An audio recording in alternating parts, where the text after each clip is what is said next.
சமூகத்தின் மத்தியில் எவ்விதமான வன்முறையும் ஏற்றத்தாழ்வும் இல்லாமல் மத நல்லிணக்கம் ஏற்படுத்தி கொடுத்த மாண்புமிகு தமிழக முதல்வர் அவர்களுக்கு பெந்தைக்கோஸ்தே சபைகளின் மாமன்றம் சார்பாக மனதார நன்றிகளை தெரிவித்துக் கொள்கிறோம். கடந்த 3 ஆண்டுகளில் அனைத்து சமூகத்தினர் பாராட்டும் வகையில் கிறிஸ்துவ சிறுபான்மை சமுதாயத்திற்கு பாதுகாப்பு தந்து தமிழகத்தில் சட்டம் ஒழுங்கை நன்றாக பராமரித்து வருகின்ற மாண்புமிகு தமிழக முதல்வர் அவர்களுக்கு பெந்தைக்கோஸ்தே சபையின் சார்பாக மீண்டும் நன்றியை நாங்கள் தெரிவித்துக் கொள்கிறோம். அரசாணை நிலை எண் 15 சிறுபான்மையினர் பிற்படுத்தப்பட்ட நலத்துறையினால் 30/1/2024 அன்று மாண்புமிகு தமிழக முதல்வர் அவர்களால் அரசாணை பிறப்பிக்கப்பட்டு அனைத்து மாவட்ட ஆட்சித் தலைவர்களுக்கும் கிறிஸ்துவ சமத்துவ கல்லறை தோட்டம் அமைக்க நிலம் ஒதுக்கும்படி கேட்டுக்கொள்ளப்பட்டது. ஒரு சில மாவட்டங்களில் நீங்கள் ஒதுக்கி கொடுத்திருக்கிறீர்கள். இன்னும் கோவை மாவட்டம், ஈரோடு மாவட்டம் ஆகிய மாவட்டங்களிலே அவைகள் ஒதுக்கப்படவில்லை. எங்களுடைய கொங்கு நாட்டிற்கு ஒரு அருமையான கொங்கு செல்வத்தை கொடுத்திருக்கிறீர்கள். அவர்கள் நிச்சயமாக அதை பொருட்படுத்தி செய்வார்கள் என்று நாங்கள் நம்பி உங்களுக்கு அதை சமர்ப்பிக்கிறோம். தமிழகத்தில் உள்ள அனைத்து கிறிஸ்துவ வழிபாட்டு தலங்களுக்கும் மின்சார இணைப்பை வழிபாட்டு தளத்துக்குரிய விதி 2C எண்ணின்படி அனுமதி வழங்க உத்தரவிடும்படியாக அன்போடு உங்களை கேட்கிறோம். தமிழகத்தில் உள்ள கிறிஸ்துவ வழிபாடு கட்டட அனுமதியை தடையின்மை சான்று இல்லாமல் சொந்த இடத்தில் கட்டுவதற்கு அரசு துரிதமான வழிமுறைகளை வகுத்து தர உங்களை அன்பாக வேண்டிக் கொள்கிறோம். இதுதான் ஒட்டுமொத்த பெந்தைக்கோஸ்தே கிறிஸ்துவ மக்களின் வேண்டுகோளாக இருக்கிறது. ஆலயங்கள் கட்ட உங்களுடைய தயை எங்களுக்கு வேண்டும். ஆலயங்கள் வரைமுறைப்படுத்த உங்களுடைய தயை எங்களுக்கு வேண்டும். அதற்காக நீங்கள் என்ன செய்ய முடியுமோ அதை தயவாய் செய்து தாருங்கள் என்று கேட்கிறோம். கிறிஸ்துவ ஆலயங்களும் மத வழிபாட்டு தலங்களும் ஊழியர்கள் தாக்கப்படும் போது தாக்குதலுக்கு உள்ளாகும் தன்னார்வ தொண்டர்களுக்கு ஏற்படும் அனைத்து இழப்புகளுக்கும் அரசாங்கம் மறுசீரமைப்பு செய்து தர வேண்டுகிறோம். தமிழகம் முழுவதும் நகரங்கள், கிராமங்கள், குக்கிராமங்களில் நமது மாண்புமிகு தமிழக முதல்வர் அவர்கள் அறிவித்த திட்டத்தின்படி போதையில்லா தமிழகம் உருவாக்குவதற்கு கிறிஸ்துவ அமைப்பின் சார்பில் நடத்துகின்ற நற்செய்தி பணிகளுக்கு எந்தவித தடை ஏற்படாத வண்ணம் மத நல்லிணக்கத்தின் அடையாளத்தை உறுதிப்படுத்த கேட்டுக்கொள்கிறோம். தமிழக முதல்வர் அவர்களின் நன்மதிப்பு திட்டமான போதை ஒழிப்பு பணிக்கு பெந்தைக்கோஸ்தே சபையின் மாமன்றம் மூலமாக சமுதாய பணி ஆற்றுவோம் என்று தெரிவிக்கின்றோம். தமிழ்நாட்டில் 38 மாவட்டத்தில் உள்ள நற்செய்தி வாகனத்தின் மூலமாக போதைக்கு எதிரான விழிப்புணர்வு ஏற்படுத்த பட்டணங்கள், கிராமங்கள், குக்கிராமங்கள் அனைத்து இடங்களிலும் போதை ஒழிப்பு பிரச்சார விழிப்புணர்வு கூட்டம் நடத்த எங்களுக்கும் வாகனத்திற்கும் அனுமதி தர கேட்டுக்கொள்கிறோம்.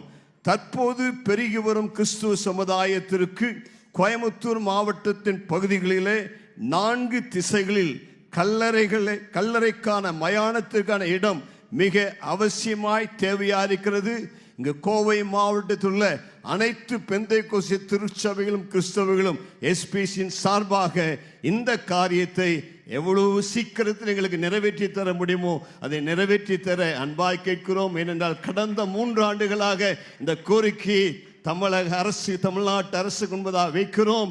நீங்கள் வந்தபடினாலே நிச்சயம் இது எங்களுக்கு கிறிஸ்துமஸ் பரிசாக கிடைக்கும் என்ற உறுதியோடு உங்களுக்கு எங்கள் மனமார்ந்த நன்றியை தெரிவிக்கிறோம். கடைசியாக ஒரே ஒரு காரியம், எங்களுடைய SPCயின் சார்பாக பெந்தைக்கோஸ்தே திருச்சபை மாமன்றத்தின் சார்பாக 3 வருடத்திற்கு ஒரு முறை ஒரு பெரும் மாநாட்டை நடத்துகிறோம். அடுத்த மாநாடு 2025 சென்னையில் நடத்த தீர்மானித்திருக்கிறோம். சென்னையில் நடத்தக்கூடிய SPC மாமன்றத்தின் அந்த மிகப்பெரிய கான்ஃபரன்ஸுக்கு நீங்கள் மீண்டும் தலைமை தாங்கி எங்களை ஊக்குவிக்க உங்களை அன்பாய் இந்த நாளை கேட்டு என்னுடைய வார்த்தைகளை முடிக்கிறேன். மிகுந்த நன்றி. கர்த்தர் உங்களை ஆசீர்வதிப்பாராக.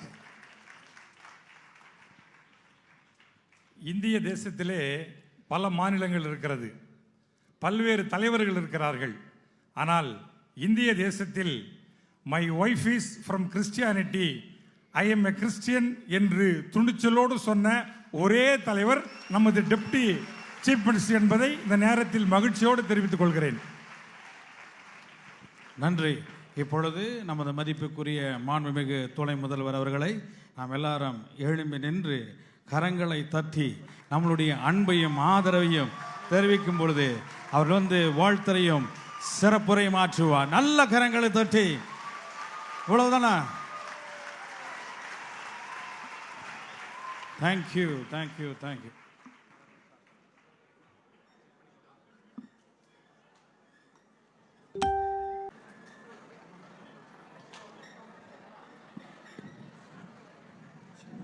இந்த சிறப்பான விழாவில் பங்கேற்றுள்ள கோவை மாவட்டத்துடைய பொறுப்பு அமைச்சர் மாண்புமிகு அண்ணன் திரு செந்தில் பாலாஜி அவர்களே, மாண்புமிகு உயர்கல்வித்துறை அமைச்சர் அண்ணன் திரு கோவி செழியன் அவர்களே, மாவட்ட கழக செயலாளர்கள் அண்ணன் கார்த்திக் அவர்களே, அண்ணன் தொண்டாமுத்து ரவி அவர்களே, அண்ணன் தளபதி முருகேசன் அவர்களே, நாடாளுமன்ற உறுப்பினர் அண்ணன் கணபதி ராஜ்குமார் அவர்களே, மேயர் ரங்கநாயகி ராமச்சந்திரன் அவர்களே, கோவை மாவட்ட ஆட்சித்தலைவர் திரு கிராந்திகுமார் ஐஏஎஸ் அவர்களே, மாநகர ஆணையர் திரு சிவகுரு பிரபாகரன் ஐஏஎஸ் அவர்களே, எஸ்பிசி பெந்தகோஸ்தேவுடைய மாமன்றத்துடைய மாநில தலைவர்கள் அப்போஸ்தலர் டேவிட் பிரகாசம் அவர்களே,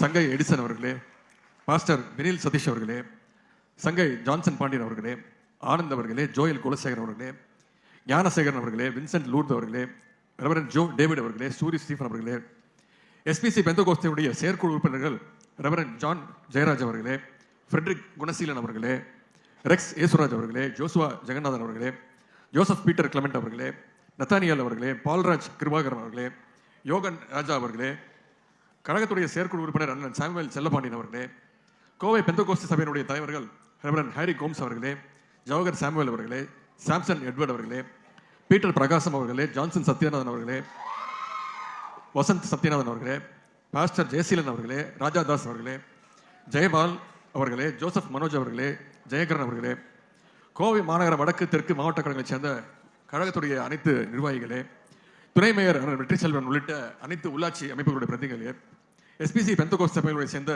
என் அருமை கிறிஸ்தவ பெருமக்களே, உங்கள் அனைவருக்கும் என்னுடைய மாலை வணக்கத்தை முதல்ல தெரிவித்துக் கொள்கின்றேன்.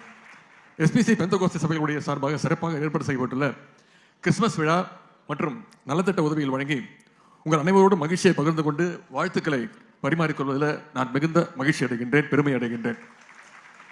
திராவிட முன்னேற்ற கழகத்தின் சார்பாகவும் நம்முடைய மாண்புமிகு தமிழ்நாடு முதலமைச்சர் திரு முத்துவேல் கருணாநிதி ஸ்டாலின் அவர்கள் சார்பாகவும் உங்கள் அனைவருக்கும் என்னுடைய இனிமையான கிறிஸ்துமஸ் வாழ்த்துக்களை முதல்ல தெரிவிச்சுக்கிறேன். இங்கே நீங்கள் ஆயிரக்கணக்கான கூடியிருக்கிறீங்க, கிறிஸ்துமஸ் மகிழ்ச்சியில் இருக்கீங்க. எங்கு பார்த்தாலும் நட்சத்திரங்கள் ஜொலித்துக் கொண்டிருக்கின்றன, வண்ண விளக்குகள் மின்னிக் கொண்டிருக்கின்றன. எல்லோருடைய முகத்திலும் ஒரு மகிழ்ச்சி, சிரிப்பு இருக்கின்றது. ஒட்டுமொத்த உலகையே மகிழ்ச்சியில் ஆழ்த்தக்கூடிய விழா எதுன்னா அது நம்முடைய கிறிஸ்துமஸ் விழா மட்டும்தான். அது கிறிஸ்துமஸ் அப்படின்னா எனக்கு இன்னும் கூடுதல் மகிழ்ச்சி. உங்களுக்கு தெரியும், நான் படித்தது டான் பாஸ்கோ ஸ்கூலில், அது பிறகு மேல் படிப்பு படித்தது லயலா காலேஜில். இங்கே குறிப்பிட்ட பேசும்போது கூட சொன்னாங்க, சென்ற ஆண்டு ஒரு கிறிஸ்துமஸ் நிகழ்ச்சியில் கலந்து கொண்டு நானும் பெருமையாக சொல்கிறேன், நானும் ஒரு கிறிஸ்டின் தான் அப்படின்னு நான் பெருமையாக சொன்னேன்.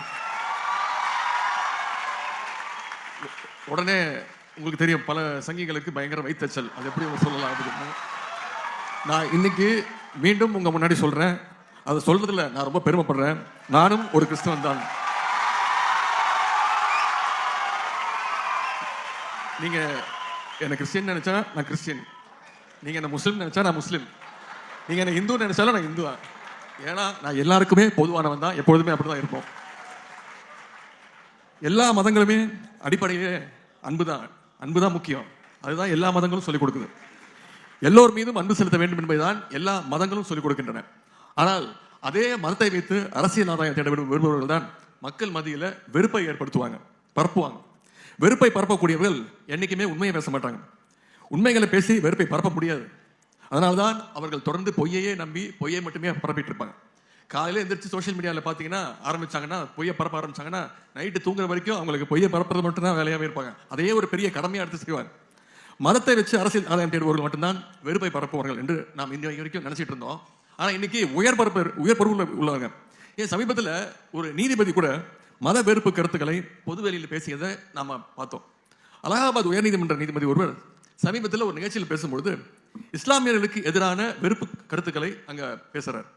இப்படிப்பட்ட ஒரு நீதிபதி அந்த பொறுப்பில் இருக்கணுமா, அந்த பதவியில் இருக்கணுமா அப்படின்னு நாம் குரல் கொடுத்தோம். அப்படிப்பட்ட ஒரு நீதிபதி இருக்கும்போது எப்படி அந்த நீதிமன்றத்தில் நியாயம் கிடைக்கும்? அதனால அந்த நீதிபதியை பதவியிலிருந்து நீக்கணும்னு பாராளுமன்றத்தில் கடந்த 13ஆம் தேதி மாநிலங்களவையில் எம்பிக்கள் ஒரு தீர்மானம் கொண்டு வராங்க. மிக மூத்த வழக்கறிஞர் திரு கபில் சிபல், காங்கிரஸ் எம்பிக்கள், திராவிட முன்னேற்ற கழகத்துடைய நாடாளுமன்ற உறுப்பினர்கள் அத்தனை பேரும் அந்த தீர்மானத்திற்கு ஆதரவா கையெழுத்து போட்டோம். ஆனா அதிமுக உறுப்பினர்கள் அந்த தீர்மானத்திற்கு ஆதரவா கையெழுத்து போடவே இல்லை. அரசியலமைப்புக்கு எதிரான கருத்துக்களை பேசியிருக்கிற ஒரு நீதிபதியை பதவியை விட்டு நீக்கும் தீர்மானத்தை கூட ஆதரிக்கும் துணிச்சல் அதிமுகவுக்கு இல்லை. அந்த அளவுக்கு அவங்க பாஜகவுடைய அடிமைகளாகத்தான் இன்றைக்கு வரைக்கும் இருந்துகிட்டு இருக்காங்க. அது மட்டும் இல்ல, மாநிலங்களுடைய உரிமைகள்லாம் ஒழிச்சு கட்டணும்னு ஒன்றிய அரசு, பாஜக அரசு கொண்டு வர்ற ஒரே நாடு ஒரே தேர்தல் திட்டத்திற்கும் அதிமுக ஆதரவு கொடுத்துட்டு இருக்கு. வெளி வேஷத்துக்காக தான் நாங்க பாஜகவோட கூட்டணி இல்லை அப்படின்னு சொல்லிட்டு இருக்காங்க. தவிர உள்ளுக்குள்ள உண்மையாவே இன்னும் அதிமுக பாஜக கள்ள கூட்டணி தொடர்ந்துகிட்டு தான் இருக்கு. அதை நான் உங்களுக்கு சொல்ல வேண்டிய அவசியமே இல்லை. அதுக்கு மேல இன்னொரு உதாரணம், அதிமுகவோட பொதுக்குழு நடந்தது 2 நாளுக்கு முன்பு. அங்க நிறைவேற்றப்பட்ட தீர்மானங்கள்லாம் பாத்தீங்கன்னா ஒரு தீர்மானம் கூட ஒன்றிய பாஜக அரசை பத்தியோ அவங்களை கண்டிச்சோ அவங்களை வலியுறுத்தியோ ஒரு தீர்மானம் கூட போடல. இப்படிப்பட்ட அதிமுகவை கூட இன்னும் ஒரு சிறுபான்மை அமைப்புகள் இன்னும் நம்புகிறார்களே என்று நினைக்கும் பொழுதுதான் எனக்கு மிகுந்த கவலையாக இருக்கின்றது. இதையெல்லாம் பார்க்கும்பொழுது நம்முடைய முத்தமிழ் டாக்டர் கலைஞர் அவர்கள் ஒரு கதையை சொல்லியிருக்கிறாங்க. அவருடைய வார்த்தை தான் இது. பழைய ஒரு பாடல் சொல்லியிருக்கிறார். வடமொழியில் இருக்கக்கூடிய காளிதாசரால் எழுதப்பட்ட சாகுந்தலம், அதுல ஒரு நிழல் பற்றி அவர் சொல்கிறார். ஒரு ஊர்ல கடுமையான வறட்சி, ஒரு சொட்டு தண்ணீர் கூட இல்லை, நிலங்கள் எல்லாம் வெடித்து போயிருக்கின்றன. அந்த நிலத்துல பாம்பு ஒன்று ஊர்ந்து வருகின்றது.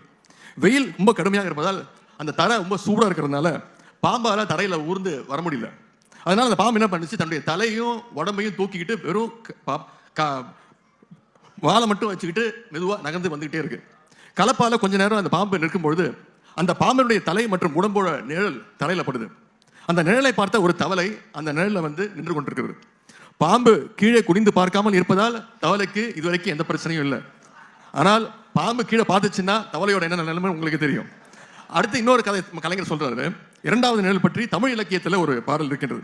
ஒரு தாய்மானும் குட்டிமானும் பாலைவனத்தில் நடந்து போயிட்டு இருக்குது. உச்சி வெயில் தாங்க முடியவில்லை, அதே மாதிரி வெயில். குட்டிமானால் நடக்க முடியவில்லை. அப்பொழுது அந்த தாய்மான் நின்று கொண்டு அதனுடைய நிழல் ஒரு பக்கம் விழும்போது தாய்மான் என்ன பண்ணுச்சு, அந்த குட்டிமானை கொண்டு வந்து என்னோட நிழல் நின்றுக்கோ அப்படின்னு ஓய்வெடுத்துக்கொள் அப்படின்னு அந்த தாய்மான் சொன்னது. கொளுத்தும் வெயிலை தான் தாங்கி கொண்டு குட்டிமானுக்கு நிழல் கொடுத்தது அந்த தாய்மான். இப்போது 2 நிழல்களை பற்றி உங்கள்கிட்ட நான் சொல்லியிருக்கிறேன். இதுல முதல்ல சொன்ன பாம்பு நிழல் நிற்கும் தவளை போலதான் ஒரு சிலர் அதிமுகவை மக்கள் பார்க்கிறாங்க. அந்த பாம்பு கொஞ்சம் கீழே குனிந்து பார்த்து விட்டால் தவளையுடைய கதை முடிஞ்சு போனுச்சு. ஆனால் திமுகவை நீங்கள் நம்புவது தாய்மான் நிழல்ல குட்டிமான் நிலை பார்வதை போல அப்படிதான் நீங்க திமுகவை பார்க்குறீங்க. இது அன்பால் செய்கின்ற உதவியில் இதற்கு ஈடு இணையே கிடையாது. ஆகவே இந்த தமிழ் மண்ணில் திராவிட முன்னேற்ற கழகம் என்ற இயக்கம் இருக்கின்றவரை சிறுபான்மை மக்களுக்காக என்றைக்கும் பாதுகாப்பாக இருப்போம் என்ற உறுதியினை நான் இங்கே தெரிவித்துக் கொண்டு, இங்கே எனக்கு முன்பே பேசியவர்கள் சில கோரிக்கைகள் எல்லாம் வச்சிருக்கிறாங்க. நிச்சயமாக அடுத்த வருடம் உங்களுடைய மாநாட்டுக்கு முன்பு அந்த கோரிக்கைகள் எல்லாம் முதலமைச்சர் எடுத்துக்கொண்டு போய் விலக்கி அந்த கோரிக்கைகள்லாம் எதெல்லாம் நிறைவேற்றப்படுமோ கூடிய வெகு விரைவில் அதையெல்லாம் நான் செய்து கொடுப்போம். நம்முடைய கழக அரசு, நம்முடைய முதலமைச்சர் அவர்கள் செய்து கொடுப்பார் என்ற நம்பிக்கை உங்கள்கிட்ட கூறிக்கொண்டு, 2026 சட்டமன்ற தேர்தலில் நம்முடைய முதலமைச்சர் கழக தலைவர் அவர்கள் சொல்லியிருக்கிறார் 200 தொகுதிக்கு அதிகமான தொகுதியில் திமுக ஜெயிக்க, கழக அணி ஜெயிக்கும் அப்படின்னு சொல்லியிருக்கிறாரு. அது எந்த நம்பிக்கையில் சொல்லியிருக்காருன்னா, நீங்களாம் எங்க கூட இருப்பீங்க, என்றைக்கும் எங்களுக்கு ஆதரவாக இருப்பீங்க அப்படின்ற நம்பிக்கையோடு தான் எங்கள் தலைவர் சொல்லியிருக்கிறாரு. உங்களுக்கு அரணாக நிற்கும் கழகத்திற்கு நீங்கள் ஆதரவாக என்றைக்கும் இருக்க வேண்டும் என்று கேட்டுக்கொண்டு நிற்பீர்கள் என்ற நம்பிக்கையும் எனக்கு உண்டு. இன்னும் 1.5 ஆண்டு காலத்தில் சட்டமன்ற தேர்தல் வர இருக்கிறது. எப்பொழுதும் போல இப்பொழுதும் கழகத்திற்கு நீங்கள் பேராதரவை வழங்கிட வேண்டும் என்று கேட்டுக்கொண்டு உங்கள் அனைவருக்கும் மீண்டும் என்னுடைய கிறிஸ்துமஸ் தின வாழ்த்தை கூறிக்கொண்டு வாய்ப்புக்கு நன்றி கூறி விடைபெறுகின்றேன். நன்றி, வணக்கம்.